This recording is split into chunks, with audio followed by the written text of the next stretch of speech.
ಮತ್ತೊಂದು ಅಪ್ಡೇಟ್ ಲಭ್ಯವಾಗ್ತಾ ಇದೆ. ರಹಸ್ಯ ಸ್ಥಳಕ್ಕೆ ಸಿಟಿ ರವಿ ಅವರನ್ನ ಕರೆದೊಯ್ದಿದ್ದಾರೆ ಪೊಲೀಸರು ಅನ್ನೋದ್ರ ಡೀಟೇಲ್ ಸಿಗ್ತಾ ಇದೆ. ಆಪ್ತರು ಬೆಂಬಲಿಗರ ದಾರಿ ತಪ್ಪಿಸಿ ಬಿಗಿ ಭದ್ರತೆಯಲ್ಲೇ ಸಿಟಿ ರವಿ ಅವರನ್ನ ಶಿಫ್ಟ್ ಮಾಡಲಾಗಿದೆ. ಅನುಮಾನಕ್ಕೆ ಎಡೆ ಮಾಡಿ ಕೊಟ್ಟಿದೆ ಪೊಲೀಸರ ನಡೆ. ಯಾಕೆ ರಹಸ್ಯ ಸ್ಥಳಕ್ಕೆ ಸಿಟಿ ರವಿ ಅವರನ್ನ ಶಿಫ್ಟ್ ಮಾಡ್ತಿದ್ದಾರೆ ಪೊಲೀಸರು? ಇದು ಪ್ರಶ್ನೆ. ಕಾರಣ ಅವರ ಆಪ್ತರು ಬೆಂಬಲಿಗರ ದಿಕ್ಕು ತಪ್ಪಿಸೋ ಕೆಲಸ ಪೊಲೀಸರಿಂದ ಆಗ್ತಾ ಇದೆ. ಎಕ್ಸಾಕ್ಟ್ಲಿ ಬಿಜೆಪಿ ನಾಯಕರು ಇದನ್ನೇ ಪ್ರಶ್ನೆ ಮಾಡ್ತಿದ್ದಾರೆ. ಪೊಲೀಸರ ನಡೆಯೇ ಬಹಳ ಅನುಮಾನಾಸ್ಪದವಾಗಿದೆ ಅಂತ. ಸಿಟಿ ರವಿಯವರ ಜೀವದ ಬಗ್ಗೆ ಗ್ಯಾರಂಟಿ ಇಲ್ಲ, ಅಷ್ಟರ ಮಟ್ಟಿಗೆ ಆತಂಕ ಕಾಡ್ತಾ ಇದೆ ನಮ್ಮನ್ನ ಅಂತ. ಈ ಬಗ್ಗೆ ಮತ್ತಷ್ಟು ಡೀಟೇಲ್ಸ್ ಅನ್ನ ಕೊಡ್ತಾ ಹೋಗ್ತಾರೆ ನಮ್ಮ ಪ್ರತಿನಿಧಿ ಮೈಲಾರಿ. ನೇರ ಸಂಪರ್ಕದಲ್ಲಿ ಜಾಯಿನ್ ಆಗ್ತಿದ್ದಾರೆ.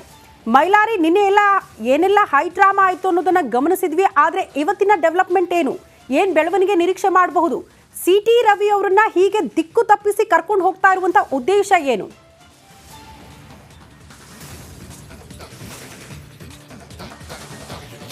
ಖಂಡಿತ ಶ್ರುತಿ, ಈಗಾಗಲೇನು ಅಶ್ಲೀಲ ಪದ ಬಳಕೆ ಮಾಡಿದ್ದಾರೆ ಅನ್ನೋ ಒಂದು ಆರೋಪಕ್ಕೆ ಸಂಬಂಧಿಸಿದಂತೆ ಏನು ಸಿಟಿ ರವಿ ಅವ್ರನ್ನ ಬಂಧಿಸಿದ್ದಾರೆ. ಅದನ್ನು ಬಂಧಿಸಿ ಏನು ಖಾನಾಪುರ ಪೊಲೀಸರನ್ನು ರಾತ್ರಿ ಇಡೀ ಕೂಡ ಅವರನ್ನು ಬೆಳಗಾವಿ ಜಿಲ್ಲೆಯಾದ್ಯಂತ ಧಾರವಾಡ ಸೇರಿದಂತೆ ರಾಮದುರ್ಗ ಮತ್ತು ಸವದತ್ತಿ, ಸದ್ಯ ಯರಗಟ್ಟಿ ಹೊರವಲಯದಲ್ಲಿ ಸಿಟಿ ರವಿ ಇದ್ದಾರೆ ಅನ್ನೋ ಒಂದು ಮಾಹಿತಿ ಕೂಡ ಇರುವಂಥದ್ದು. ಇಡೀ ನಿನ್ನೆ ರಾತ್ರಿಯಿಂದ ಕೂಡ ಅವರಿಗೆ ಕುಡಿಯೋದಕ್ಕೂ ನೀರನ್ನು ಕೊಟ್ಟಿಲ್ಲ ಅನ್ನೋ ಒಂದು ಮಾತನ್ನು ಕೂಡ ಸ್ವತಃ ಬಿಜೆಪಿಯ ರಾಜ್ಯಾಧ್ಯಕ್ಷ ಆಗಿರುವಂಥ ವಿಜೇಂದ್ರ ಅವರು ಕೊಟ್ಟಿರುವಂಥದ್ದು. ಹೀಗಾಗಿ ಅವರಿಗೆ ಏನು ಯರಗಟ್ಟಿ ಹೊರವಲಯದಲ್ಲಿರುವಂಥ ದಾಬಾ ಒಂದರಲ್ಲಿ ಅವರಿಗೆ ಬೆಳಗಿನ ಉಪಹಾರವನ್ನು ಮಾಡಿಸಿ ಏನು ಬೆಳಗಾವಿಯ ಕೋರ್ಟ್ಗೆ ಅವರನ್ನು ಹಾಜರುಪಡಿಸೋದಕ್ಕೆ ಈಗಾಗಲೇ ಸಿದ್ಧತೆಯನ್ನು ಮಾಡ್ತಿದ್ದಾರೆ. ಮತ್ತೊಂದೆಡೆ ಅವರಿಗೆ ಬೇಲ್ ಅರ್ಜಿಯನ್ನು ಹಾಕೋದಕ್ಕೆ ಅವರ ಪರವಾಗಿರುವಂಥ ವಕೀಲರು ಕೂಡ ಈಗ ಅದಕ್ಕೆ ಸಿದ್ಧತೆಯನ್ನು ಮಾಡಿಕೊಂಡಿರುವಂಥದ್ದು. ಬೆಳಗಾವಿಯ ಏನು ಜಿಲ್ಲಾ ನ್ಯಾಯಾಧೀಶರ ಮುಂದೆ ಏನು ಸಿಟಿ ಅವರನ್ನ ಹಾಜರುಪಡಿಸ್ತಾರೆ. ಆದರೆ ಇಲ್ಲಿ ಪ್ರಮುಖವಾಗಿ ಹೇಳಬೇಕಂದ್ರೆ ಏನು ಅಶ್ಲೀಲ ಹೆಬ್ಬಾಳ್ಕರ್ ವಿರುದ್ಧ ಏನು ಅಶ್ಲೀಲ ಪದ ಬಳಕೆ ಮಾಡಿದ್ದಾರೆ ಅನ್ನೋ ಒಂದು ಪ್ರಕರಣಕ್ಕೆ ಸಂಬಂಧಿಸಿದಂತೆ ಅವರನ್ನು ಖಾನಾಪುರ ಪೊಲೀಸರು ಬಂಧಿಸಿದಂಥ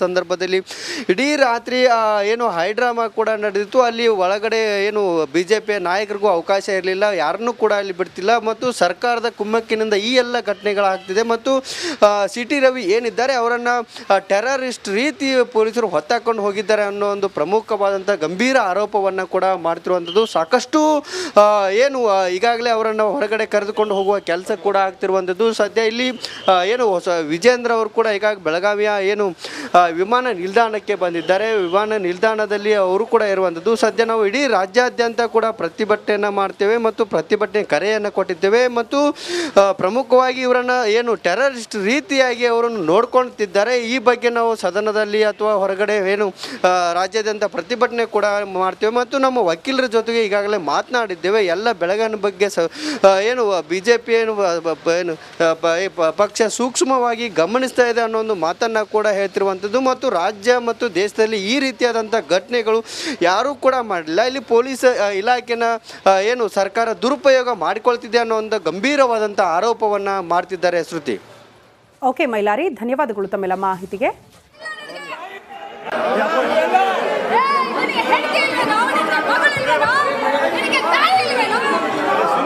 ನೋಡಿ, ಎರಡು ದೃಶ್ಯ ನೋಡ್ತಾ ಇದ್ದೀರಲ್ಲ. ಒಂದ್ ಕಡೆ ನಿನ್ನೆ ಪರಿಷತ್ನಲ್ಲಿ ಆಗಿರುವಂತಹ ಬೆಳವಣಿಗೆ, ಯಾವಾಗ ಅಶ್ಲೀಲ ಪದ ಬಳಕೆ ಆಯಿತು ಸಿಟಿ ರವಿ ಅವರಿಂದ ಲಕ್ಷ್ಮಿ ಹೆಬ್ಬಾಳ್ಕರ್ ಅವರ ರಿಯಾಕ್ಷನ್ ಹೀಗಿತ್ತು.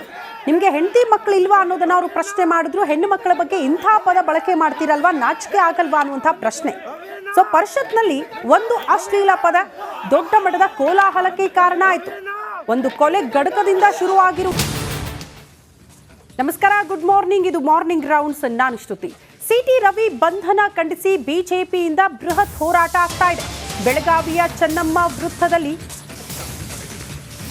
ಕಾಂಗ್ರೆಸ್ ಬಿಜೆಪಿ ನಡುವೆ ಅಶ್ಲೀಲ ಪದದ ಜಟಾಪಟಿ ಆಗ್ತಾ ಇದೆ. Dirty politics Hungama, high drama ಸಾಕ್ಷಿ ಆಗ್ತಾ ಇದೆ. ಬಿಜೆಪಿ ಶಾಸಕ ಸಿಟಿ ರವಿಯನ್ನ ಪೊಲೀಸರು ಬಂಧಿಸಿದ್ದಾರೆ. ಖಾನಾಪುರ ಠಾಣೆಯ ಮುಂದೆ ಎಂಎಲ್ಸಿ ಹೈ ಡ್ರಾಮಾ ಕೂಡ ಆಗಿದೆ. ಮಧ್ಯರಾತ್ರಿ ಸ್ಟೇಷನ್ ಟು ಸ್ಟೇಷನ್ ಮಾಜಿ ಸಚಿವರನ್ನ ಶಿಫ್ಟ್ ಮಾಡ್ತಿದ್ದಾರೆ ಪೊಲೀಸರು. ಬಲ ಪ್ರಯೋಗಿಸಿ ಜೀಪ್ಗೆ ರವಿಯನ್ನ ತಳ್ಳಿದ್ದಾರಂತೆ ಪೊಲೀಸರು. ಹಾಗಾಗಿ ಹಣೆ ಮತ್ತು ಕಣ್ಣಿನ ಭಾಗದಲ್ಲಿ ರಕ್ತ ಕಾಣಿಸ್ಕೊಂಡಿದೆ. ರಕ್ತ ಬರ್ತಿದ್ದಂತೆ ಸಿಟಿ ರವಿ ಅವರು ನಡು ರಸ್ತೆಯಲ್ಲೇ ಕೂತ್ಕೊಂಡು ಪೊಲೀಸರ ನಡೆಯ ಬಗ್ಗೆ ಆಕ್ರೋಶ ವ್ಯಕ್ತಪಡಿಸಿದ್ರು. ಸರಿಯಾಗಿ ಚಿಕಿತ್ಸೆ ಕೊಡಿಸಲಿಲ್ಲ, ತಮ್ಮ ಬಲದಿಂದ ಏನೋ ಮಾಡಕ್ ಕರ್ಕೊಂಡು ಹೋಗ್ತಿದ್ದಾರೆ ನನ್ನನ್ನ ಅನ್ನುವಂಥ ಆಕ್ರೋಶವನ್ನ ಸಿಟಿ ರವಿ ಅವರು ವ್ಯಕ್ತಪಡಿಸಿದ್ರು. ನೋಡಿ, ಪೊಲೀಸರ ಜೀಪ್ಗೂ ಹತ್ತುವಾಗ್ಲೂ ಹೈ ಡ್ರಾಮಾ ಆಗಿದೆ. ಹತ್ತಲಿಲ್ಲ, ಬದಲಾಗಿ ಅವ್ರನ್ನ ತಳ್ಳಿದ್ದಾರೆ ಜೀಪ್ಗೆ ಅಂತ. ತಳ್ಳುವಾಗ ತಲೆಗೆ ಪೆಟ್ಟಾಗಿದೆ, ರಕ್ತ ಬಂದಿದೆ. ಅಲ್ಲೂ ಕೂಡ ಸರಿಯಾಗಿ ಚಿಕಿತ್ಸೆ ಕೊಡಿಸಲಿಲ್ಲ ಪೊಲೀಸರು ಅಂತ. ಕಾಂಗ್ರೆಸ್ ಸರ್ಕಾರದ ಅಣತಿಯಂತೆ ಪೊಲೀಸರು ನಡ್ಕೊಳ್ತಿದ್ದಾರೆ, ದೌರ್ಜನ್ಯ ಎಸಗುತ್ತಿದ್ದಾರೆ ಅನ್ನೋದೇ ಬಿಜೆಪಿ ನಾಯಕರ ಆಕ್ರೋಶಕ್ಕೆ ಕಾರಣ ಆಗಿದೆ.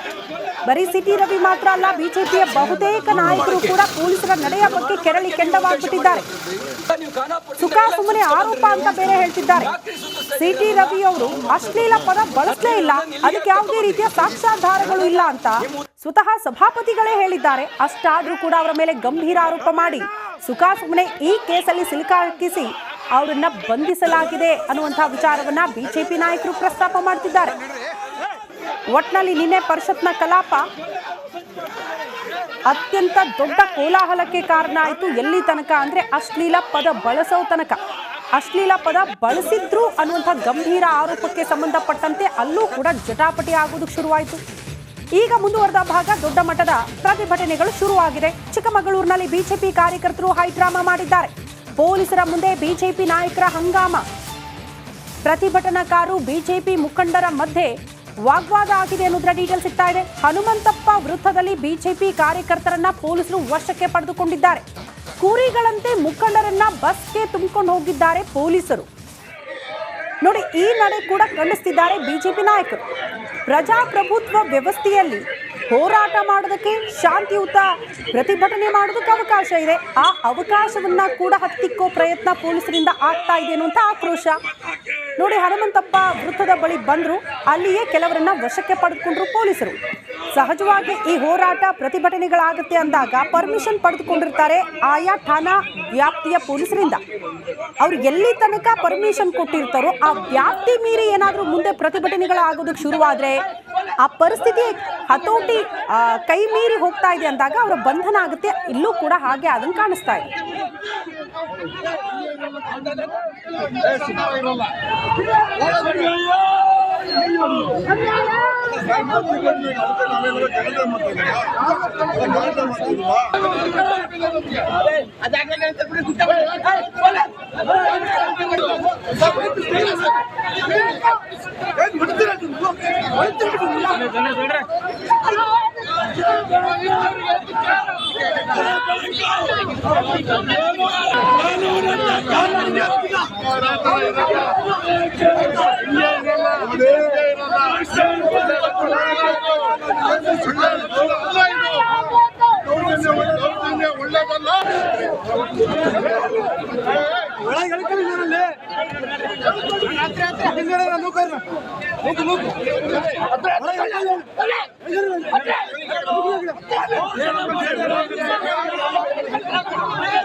ನಿನ್ನೆ ರಾತ್ರಿ ಪೂರ್ತಿ ಎಂಎಲ್ಸಿ ಸಿಟಿ ರವಿ ಅವರು ಜಾಗರಣೆ ಮಾಡಬೇಕಾದಂತ ಪರಿಸ್ಥಿತಿ ಯಾರು ತಂದ್ರು ಅಂದ್ರೆ ಪೊಲೀಸರು. ಕಾರಣ ಠಾಣೆಯಿಂದ ಠಾಣೆಗೆ ಅವ್ರನ್ನ ಅಲ್ದಾಡಿಸ್ತಿದ್ದಾರೆ.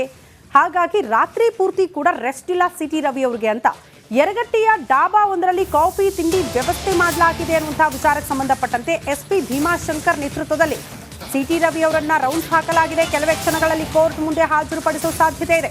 ನ್ಯಾಯಾಧೀಶರ ಮುಂದೆ ಹಾಜರುಪಡಿಸಿದ್ದಾರೆ ಪೊಲೀಸರು. ನಿಮ್ಮ ಗಮನಕ್ಕಿರಲಿ, ಒಂದು ಪ್ರಕರಣ ದಾಖಲಾಗುತ್ತೆ ಅಂದಾಗ ಯಾರು ಆರೋಪಿಯ ಸ್ಥಾನದಲ್ಲಿರ್ತಾರಲ್ಲ ಅವರ ಬಂಧನ ಆಗಿ 24 ಗಂಟೆ ಒಳಗಡೆ ಮೆಡಿಕಲ್ ಟೆಸ್ಟ್ ಆಗಿ ನ್ಯಾಯಾಧೀಶರ ಮುಂದೆ ಅವರನ್ನ ಹಾಜರುಪಡಿಸಬೇಕು. ಹಾಗಿದೆ ನಿಯಮ. ಆ ನಿಯಮದ ಪಾಲನೆ ಮಾಡೋದಕ್ಕೆ ಪೊಲೀಸರು ಈಗ ಮುಂದಾಗ್ತಾರಾ ಅನ್ನೋದೇ ಸದ್ಯ ಇರುವ ಕುತೂಹಲ. ಈಗ ಅಶ್ಲೀಲ ಪದ ಬಳಕೆ ಮಾಡಿದ್ರು ಅನ್ನುವಂತಹ ವಿಚಾರ, ಅದಕ್ಕೆ ಸಂಬಂಧಪಟ್ಟಂತೆ ಪ್ರಕರಣ ದಾಖಲಾಗಿದೆ. ಯಾರು ಆರೋಪಿ ಸ್ಥಾನದಲ್ಲಿರೋರು ಅಂದ್ರೆ ಎಂಎಲ್ಸಿ ಸಿಟಿ ರವಿ ಅವರು. ನಿನ್ನೆ ಅವ್ರನ್ನ ಬಂಧಿಸಿದ್ದಾರೆ. ಸೊ ಅವ್ರನ್ನ ಬಂಧಿಸಿ ಠಾಣೆಯಿಂದ ಠಾಣೆ ಕರ್ಕೊಂಡು ಹೋಗ್ತಿದ್ದಾರೆ. ಎಲ್ಲೂ ಕೂಡ ಅವ್ರನ್ನ ಇರೋದಕ್ಕೆ ಬಿಡ್ಲಿಲ್ಲ. ಕಾರಣ ಬೇರೆ ಬೇರೆ ಇರಬಹುದು. ಒಟ್ಟಿನಲ್ಲಿ ಮಾರ್ಗ ಬದಲಾವಣೆ ಮಾಡೋದು, ದಿಕ್ಕು ತಪ್ಪಿಸೋ ಕೆಲಸಗಳಂತೂ ಪೊಲೀಸರಿಂದ ಆಗಿದೆ. ಬಟ್ ಯಾಕೆ ಈ ನಡೆಯನ್ನ ಅನುಸರಿಸಿದ್ರು ಅನ್ನೋದ್ರ ಬಗ್ಗೆ ಕೂಡ ಕ್ಲಾರಿಟಿ ಬೇಕಾಗುತ್ತೆ. ಬಟ್ ಅಲ್ಲಿ ತನಕ ಸ್ಪಷ್ಟನೆ ಸಿಕ್ಕಿಲ್ಲ. ಆದ್ರೆ ಈಗ ಇರುವಂತಹ ನಿಯಮ ಏನಂದ್ರೆ 24 ಗಂಟೆ ಒಳಗಡೆ ಆರೋಪಿಯನ್ನ ನ್ಯಾಯಾಧೀಶರ ಮುಂದೆ.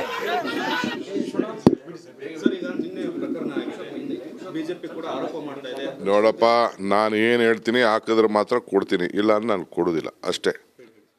ಈ ಘಟನೆ ಯಾಕಾಯಿತು ಅಂತ ತಮಗೆಲ್ಲ ಅರಿವಾಗಿರಬೇಕು.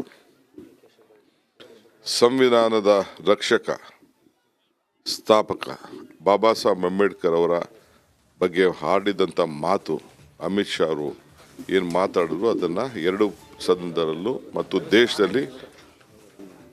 ದೇಶದಲ್ಲಿ ಪ್ರತಿಭಟನೆ ನಡೀತಾ ಇತ್ತು. ಆ ಪ್ರತಿಭಟನೆ ನಡೀತಂಥ ಸಂದರ್ಭದಲ್ಲಿ ಗಲಾಟೆ ಆಗ್ತಿದ್ದಾಗ ಅವರು ಆಫ್ ಮಾಡಿದ್ದಾರೆ, ನಮ್ಮ ಸದನನ ನಿಲ್ಲಿಸಿದ್ದಾರೆ. ಆ ಸಂದರ್ಭದಲ್ಲಿ ರಾಹುಲ್ ಗಾಂಧಿ ಅವರಿಗೆ ಇವರು ಅಂಬೇಡ್ಕರ್ ಅವರ ಅವಮಾನದ ಬಗ್ಗೆ ಮಾತಾಡ್ತಿರ್ಬೇಕಾರೆ, ಅವಮಾನ ವಿಚಾರ ಪ್ರಸ್ತಾವನೆ ಮಾಡ್ತಿರ್ಬೇಕಾರೆ ಇವರು ರಾಹುಲ್ ಗಾಂಧಿ ಅವ್ರಿಗೆ ನಿಮ್ಮ ನಾಯಕ ರಾಹುಲ್ ಗಾಂಧಿ ಡ್ರಗ್ ಅಡಿಕ್ಟ್ ಅಂತೇಳಿ ಅವ್ರನ್ನ ಕರೆದಿದ್ದಾರೆ. ಆಗ ಈ ಹೆಣ್ಮಗಳು ಡ್ರಗ್ ಅಡಿಕ್ಟ್ ಕರೆದ ತಕ್ಷಣ ನೀನು ಎರಡು ಗಾಡಿ ಮೇಲೆ ತಳಿಸಿ ಇಬ್ಬರನ್ನ ಕೊಲೆ ಮಾಡಿದ್ಯಾ, ಕೊಲೆಗಡಕ ಅಂತ ಈತ ಕರೆದಿದ್ದಾರೆ. ಕರೆದಿರೋದು ನಾನು ಇಲ್ಲ ಅಂತ ಹೇಳೋದಿಲ್ಲ, ಅದು ಸರಿನೂ ಅಂತ ನಾನು ಹೇಳೋದಿಲ್ಲ. ಅದಾದ ತಕ್ಷಣ ಅವರು ನೀನು ಕೊಲೆಗಾರ ಅಂತ ಹೇಳಿದ ತಕ್ಷಣ ನೀನು ಪ್ರಾಸ್ಟಿಟ್ಯೂಟ್ ಅಂತ ಕರೆದಿದ್ದಾರೆ. ರಾಹುಲ್ ಗಾಂಧಿ ಅವ್ರನ್ನ ಡ್ರಗ್ ಅಡಿಕ್ಟ್ ಅನ್ನೋದಕ್ಕೆ ಇವತ್ತು ಅದು ಫಸ್ಟು ನಮ್ಮ ಬಾಬಾ ಸಾಹೇಬ್ ಅಂಬೇಡ್ಕರ್ ಅವ್ರನ್ನ ನಿಲ್ಲಿಸಿರೋದಕ್ಕೆ ಚರ್ಚೆ. ರಾಹುಲ್ ಗಾಂಧಿ ಅವ್ರನ್ನ ಡ್ರಗ್ ಅಡಿಕ್ಟ್ ಅಂತ ಕರೆದಕ್ಕೆ ಅವರ ನಾಯಕರನ್ನ, ನಮ್ಮ ಪಕ್ಷದ ನಾಯಕರನ್ನ ಹೆಸರನ್ನ ಬಂದಾಗ ಬಳಕೆ ಮಾಡಿಕೊಳ್ಳಿಕ್ಕೆ ಅದು ಹೋರಾಟ. ಅದಾದಮೇಲೆ ಇವರು ಹೆಣ್ಣು ಮಗಳ ಮೇಲೆ ಈ ರೀತಿ ಇನ್ನೊಬ್ಬ ಪ್ರಾಸ್ಟಿಟ್ಯೂಟ್ ಅಂತ ಸುಮಾರು 12 ಬಾರಿ ಕರೆದಿದ್ದು ದಾಖಲೆ ಎಲ್ಲ ಇದೆ. ನೀವೆಲ್ಲ ಸೇರಿ ಹಾಕಂಗಿದ್ರೆ ನೀವು ಹಾಕಿ, ಎಲ್ಲ ನಿಮ್ಗೆ ದಾಖಲೆ ಇಲ್ಲ ಅಂದರೆ ದಾಖಲೆ ನಾನೇ ಕೊಡ್ತೀನಿ. We have collected. Rahul Gandhi ಅವ್ರನ್ನ ಡ್ರಗ್ ಅಡಿಕ್ಟ್ ಅಂತ ಕರೆದು ತೋರಿಸ್ತಾ ಇದ್ದೀರಿ. ಅದನ್ನು ಫಸ್ಟು ನೀವು ಯಾಕಾಯಿತು ಇದು ಬಾಬಾ ಸಾಹೇಬ್ ಅಂಬೇಡ್ಕರ್ ಅವ್ರಿಗೆ ಅಮಿತ್ ಶಾ ಅವ್ರು ಮಾತಾಡಿದಂಥ ಮಾತು, ಅದನ್ನು ರಕ್ಷಣೆಗೆ ಆ ವಿಚಾರದಲ್ಲಿ ಹೋರಾಟವನ್ನು ಮಾಡ್ತಾಯಿದ್ರು. ಅದಕ್ಕೆ ಈ ಹೆಣ್ಮಗಳನ್ನು ಈ ರೀತಿ ಕರೆದಿದ್ದಾರೆ. ಇದು ಚಿಕ್ಕಮಗಳೂರು ಸಂಸ್ಕೃತಿನ, ಭಾರತದ ಸಂಸ್ಕೃತಿನ, BJP ಸಂಸ್ಕೃತಿಯ. ಆಮೇಲೆ ನಾನು ಅಷ್ಟೊತ್ತಿಗೆ ನಾನು ಬೇರೆ ಕಡೆ ಇದ್ದೆ, ಅಸೆಂಬ್ಲಿಯಲ್ಲಿದ್ದೆ. ನನಗೆ ನಿನ್ನೆ ಅಲ್ಲೇ ಕೌನ್ಸಿಲಲ್ಲೇ ನನಗೆ 12 ಕ್ವಶನ್ಸ್ ಇತ್ತು. ಅದು ಮುಗಿಸ್ಕೊಟ್ಟು ನಾನು ಬೇರೆ ಕಡೆ ಹೋಗಿದ್ದೆ, ನಾನು ಅಸೆಂಬ್ಲಿಗೆ ಹೋಗಿದ್ದೆ. ಆಗ ಈ ಘಟನೆ ನಡೆದಿದೆ. ನಾನು ಸಭಾಪತಿ ಅವ್ರದ್ದು ಅವರ ವಿಚಾರ ನನಗೆ ಸರಿ ಇಲ್ಲ. ಅವರು ಚರ್ಚೆಗೆ ಅವಕಾಶ ಮಾಡಿಕೊಡ್ಬೇಕು. ಏನು ಆಯಿತು ಅಂತ ಹೇಳಿ ಪರಿಶೀಲನೆ ಮಾಡಬೇಕಾಯ್ತು. ತಪ್ಪು ಲಕ್ಷ್ಮಿ ಅವ್ರು ತಪ್ಪಿದ್ರೆ ಲಕ್ಷ್ಮಿ ತಪ್ಪು ಅಂತ ಹೇಳಬೇಕಾಯ್ತು, ಅವ್ರು ತಪ್ಪಿದ್ರೆ ಅವ್ರು ತಪ್ಪು ಅಂತ.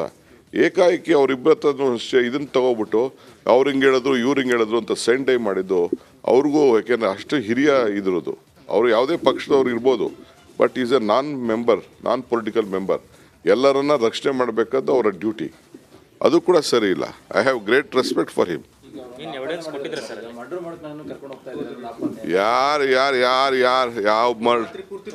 ಸೋಮ್ನ ಅದೆಲ್ಲ ನನಗೆ ಗೊತ್ತಿಲ್ಲ. ಪೊಲೀಸ್ ಅವ್ರು ಏನು ಮಾಡಿದ್ರು ಅಲ್ಲ ರೀ. ಹೋಗಿ ಪೊಲೀಸ್ ಸ್ಟೇಷನಲ್ಲಿ ಹೋಗಿ, ನಾನು ಅದು ಯಾವುದೋ ಕ್ಲಿಪ್ಪಿಂಗ್ಸ್ನ ಯಾವುದೋ TV ನೀವು ಯಾರೋ ತೋರಿಸ್ತಾ ಇದ್ರಿ, ಹೋಗಿ ಏನೋ ಹಿರಿಯರನ್ನ ಭೇಟಿ ಮಾಡೋಕ್ಕೆ ಒಂದು ಅವಕಾಶ ಅಂದರೆ ಅಲ್ಲೋಗಿ ಇದರಲ್ಲಿ ಖಾನಾಪುರ ಪೊಲೀಸ್ ಸ್ಟೇಷನಲ್ಲಿ ಇವ್ರು BJP ಮೀಟಿಂಗ್ ಮಾಡೋದಾ? ಒಬ್ಬ ಆರೋಪಿನ ಉಗ್ರ ಕಾರಣ ಹಂಗಾರೆ ಮೀಟಿಂಗ್ ಮಾಡಕ್ ಬಿಟ್ಟಿದ್ದು ಏನು ಉಗ್ರ ಅಂತ ಕಂಡಿಡ್ದ? ಪೊಲೀಸ್ ಅವರು ಬೇರೆ ಯಾರಿಗೂ ಅಷ್ಟು ಸೌಜ್ಯದಿಂದ ನಡ್ಕೊಳ್ಳಿಲ್ಲ, ಅಷ್ಟು ನಡ್ಕೊಂಡಿದ್ದಾರೆ ಪೊಲೀಸ್ ಅವ್ರ ನಡತೆನೂ ಸರಿ ಇಲ್ಲ. ಈ ಕಾರಣ ಹೆಂಗೆ ಅವರಲ್ಲಿ ಬಿಟ್ಟರು ಪೊಲೀಸವರು? ನಾವು we are not interfering with anything. ನಾವು ಯಾವುದಕ್ಕೂ ಇಂಟರ್ಫಿಯರ್ ಆಗ್ತಾ ಇಲ್ಲ. ನೋಡ್ರಿ, ಫ್ಯಾಮಿಲಿ ಮೆಂಬರು ಯಾರು ಹೋಗಿ ಭೇಟಿ ಮಾಡಿ, ಯಾರು ಒಬ್ಬರೋ ಇಬ್ಬರೋ ಭೇಟಿ ಮಾಡಿದ್ರೆ ಒಳಗಡೆ ಮೀಟಿಂಗ್ ಮಾಡ್ತಾ ಇದ್ದಾರೆ. ನೀವು ಕಣ್ಣಲ್ಲಿ ನೋಡಿಲ್ವಾ ನೀವು? ಮೀಟಿಂಗ್ ಮಾಡ್ತಾ ಇದ್ದಾರೆ. ಏನು ಅವ್ರನ್ನ ಬಂಧಿಸ್ತಾ ಇದ್ದಾರೆ, ಏನು ಕೊಲೆ ಮಾಡ್ತಾ ಇದ್ದಾರೆ ಅವ್ರನ್ನ? ಸದ್ಯ ಪುಣ್ಯ ಆ ಲಕ್ಷ್ಮೀ ಹೆಬ್ಬಾಳಕರ್ ಕ್ಷೇತ್ರದಲ್ಲಿ ಇರೋದು. ಕಾರ್ಯಕರ್ತರು ಗೊತ್ತಾಗಿ ಕೊಲೆಗೆ ಸ್ವಾಭಾವಿಕ. ಎಲ್ಲರಿಗೂ ಕೂಡ ಆ ತಾಯಿಗೆ, ಹೆಣ್ಮಗಳಿಗೆ, ಅವರ ಪ್ರತಿನಿಧಿಗೆ ಅವಮಾನ ಆದಾಗ, ಈ ಥರ ಮಾಡಿದಾಗ ಎಲ್ಲರೂ ಕೂಡ ಈಗ ಇವ್ರು ಯಾಕೆ ಪ್ರತಿಭಟನೆ ಮಾಡಕ್ಕೆ ಬರ್ತಾ ಇದ್ದಾರೆ? BJP ಅವರೆಲ್ಲ ಅವ್ರ ಲೀಡ್ರಿಗೆ ಏನೋ ಆಯಿತು, ಈ ಕೊಳಕ್ ಬಾಯಿಗೆ ಏನೋ ಒಂದು ಆಯಿತು ಅಂತ ಅವ್ರು ಮಾತಾಡ್ತಾ ಇದ್ದಾರೆ. ಈ ಕೊಳಕ್ ಬಾಯಿ ಹೊಸಲ್ಲ. ಸಿದ್ದರಾಮಯ್ಯನವರು, ಸಿದ್ದರಾಮುಲ್ಲಾ ಖಾನ್, ಬೇರೆಯವ್ರಿಗೆಲ್ಲ ಬೇರೆ ಪದಗಳೆಲ್ಲ ಬೆಳೆಸಿದ್ದಂಥದ್ದೆಲ್ಲ ಕೂಡ ಇದೆ. ಇದು ಅದು ಚಿಕ್ಕಮಗಳೂರವರು ಇಂಥ ಸಂಸ್ಕೃತಿ. ಒಬ್ಬನೇ ಇಂಥ ಅರಕಲು ಬಾಯಿ. ದಾಖಲೆಗಳಿದೆ ಅಂದ್ರಲ್ಲ, ದಾಖಲೆಗಳು ಬಿಡುಗಡೆ ಮಾಡ್ತಾರೆ. ವಿಡಿಯೋಗಳು ಏನಾರು ಎಲ್ಲ ನಿಮ್ಮ ಹತ್ರನೇ ಇದೆಯಲ್ರಿ. ನಿಮ್ಮ ಹತ್ರ ನೀವು ಬಿಡುಗಡೆ, ನೀವು ಸುವರ್ಣ ಅವ್ರು ಇರ್ಬೋದು, ನೀವು ಇವು ಪಬ್ಲಿಕ್ ಟಿವಿ ಇರ್ಬೋದು, ಬೇರೆ ರಿಪಬ್ಲಿಕ್ ಟಿವಿ ಇರ್ಬೋದು, ನಿಮ್ಮ ಹತ್ರ ಇದೆ. ನಿಮ್ಮ ಹತ್ರ ಇಲ್ಲ ಅಂದ್ರೆ ನಾ ಬಿಡುಗಡೆ ಮಾಡ್ತೀನಿ.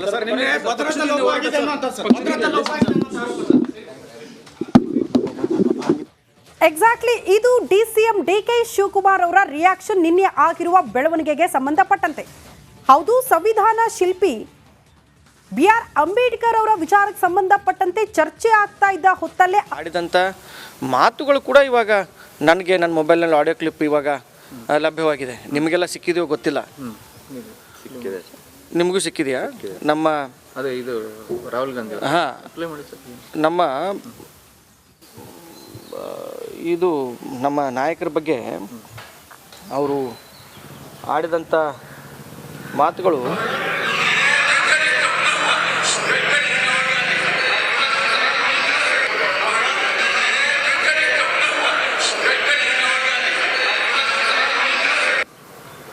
ಈ ರೀತಿ leader of the opposition in the house parliament, ಪ್ರಧಾನಮಂತ್ರಿಯ ನೆರಳು ಅಂತ ಅವ್ರನ್ನ ಕರೀತಾರೆ, ಅಂಥವ್ರ ಬಗ್ಗೆ ಯಾವುದೇ ಘನತೆ ಇಲ್ಲದೆ ಈ ರೀತಿ ಅವಾಚ್ಯ ಶಬ್ದಗಳನ್ನು ಇವರು ಯೂಸ್ ಮಾಡಿದಾಗ ನಾವು ಸುಮ್ಮನೆ ಕೂತ್ಕೊಳ್ಬೇಕಾ?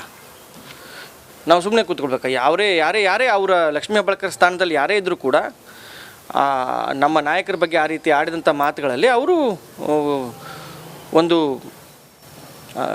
ಭರದಲ್ಲಿ ನೀನು ಏನಪ್ಪ, ನೀನು ಅಮಾಯಕರನ್ನು ಕೊಂದಿದೆಯಾ, ನೀನು ಕೊಲೆಗಾರ ಅಂತ ಕರೆದಿದ್ದಾರೆ. ಏನು ತಪ್ಪಿದೆ? ನೀನು ಅಮಾಯಕರನ್ನು ಕೊಂದಿದೆಯಾ ಅಂತ ಕರೆದಿದ್ದಾರೆ. ಆದರೆ ಇವ್ರು ಆಡಿದಂಥ ಮಾತುಗಳನ್ನ ನಾವು ಕ್ಷಮಿಸ್ಲಿಕ್ಕೆ ಸಾಧ್ಯ ಇಲ್ಲ. ಅದು ಯಾವುದೇ ಕಾರಣಕ್ಕೂ